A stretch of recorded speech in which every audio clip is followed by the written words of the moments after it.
PulseWave had me with my headphones on, nodding to the beat. Duh, nothing, nothing, duh, duh. And then it had me getting frustrated with the same system when shooting was my only way of moving.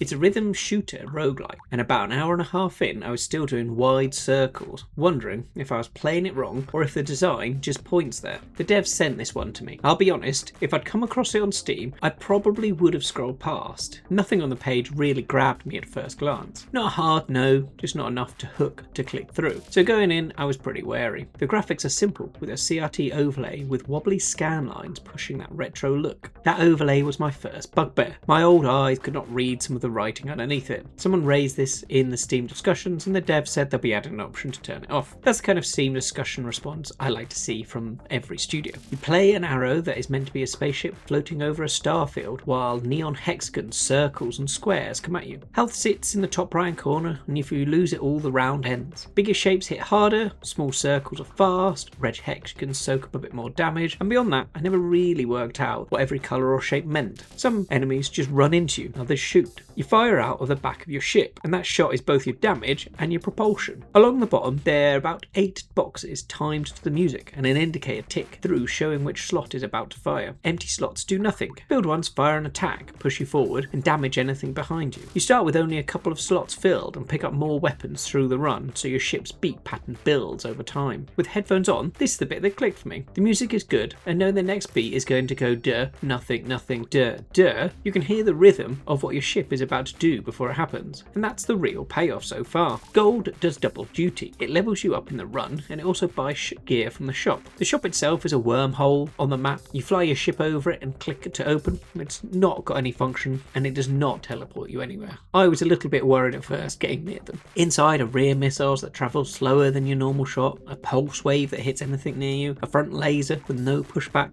and then there's vitality with a heal. That no pushback bit on the laser matters, by the way. Every other weapon is also your propulsion, so a forward firing weapon would push you backwards and mess up your movement. That laser is an exception, and my build ignored it anyway because everything I ran lived on what was happening behind me. Level up modifiers layer on top of that, a splitter so one rear missile becomes 2, a repeater that fires 2 on the same path, and a bigger explosion radius on explosives. Between runs there's already a light meta shop where you buy upgrades before you go in again. Here is where it started to fall apart for me. Watching the trailer, people almost stay still and precision dodge shapes as they come. That's not the game I played. I went in wide circles the whole time, shepherding shapes behind me so I was running away and hitting them from the rear. The strategy always felt the same. Wide circle near the edge of the map, rear fire into the pack, scoop the gold up on the next time round. There's no tutorial, so you start cracking on and work out it on the fly, and I keep wondering if a nudge in the right direction early would have unlocked the trailer's style for me. Either way, relying on the weapons for the amusement was a problem. It was the main thing that made me want to bounce. I wanted another way to steer and never found it in this session. The demo is on Steam now and full game is planned for 2026. My verdict is a maybe.